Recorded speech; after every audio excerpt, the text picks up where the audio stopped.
So you're going to be tired during the day, and it's going to be harder for you to relax at night and recharge. So it makes it really difficult to get that good regenerative sleep wake cycle going. And so these are the people that have a hard time sleeping at night and getting and reestablishing those good, healthy lifestyle patterns that should be in place. That's what makes it really tough. It's one thing if you're just tired, but you can work on getting sleep and recharging. If we can't, and then also this person, I guarantee you, their stress handling capacity is going to be just at max. So they're just going to like flip out on their kids, flip out on their friends at the simplest thing, or they'll just be overwhelmed and they'll just be in flight, constantly ignoring and sweeping all their problems under the rug because their capacity is so low.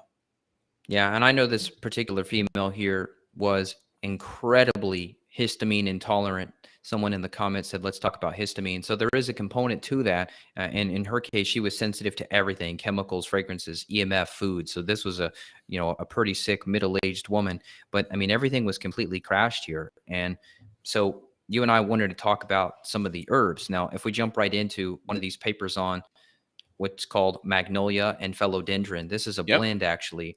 And it's usually under the patented name Relora. Some of the professional products you and I use contain Relora.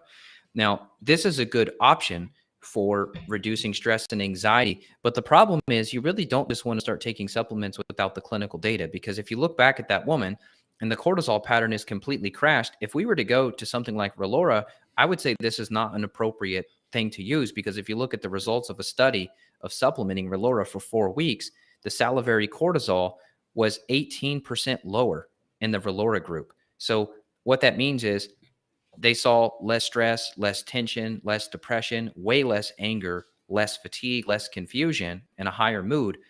But would you say in her case that's not appropriate because she was so crashed already? We don't want an 18% reduction in cortisol.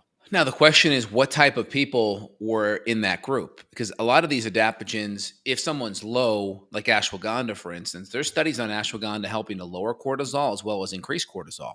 So I would say that the adaptogens are probably not like a drug where they're going to suppress. If someone's already low, they're probably going to more help that HPA axis kind of adapt. Now, there are certain adaptogens like ginseng or licorice that may be more stimulatory. Even if someone's high, it may still overstimulate. So you got to be careful with overstimulating ones. But usually ones like holy basil, magnolia, ashwagandha tend to be more adaptogenic. So I'd be curious about that, what that sample size was. Were they kind of higher cortisol people? If they were higher cortisol people, then that would totally make sense that the herb was working to kind of bring things back into balance. Does it say it all in that study? We assessed salivary cortisol and psychological mood in 56 subjects, 35 women, 35 men, 21 women. They were screened for moderate stress. So that would have been interesting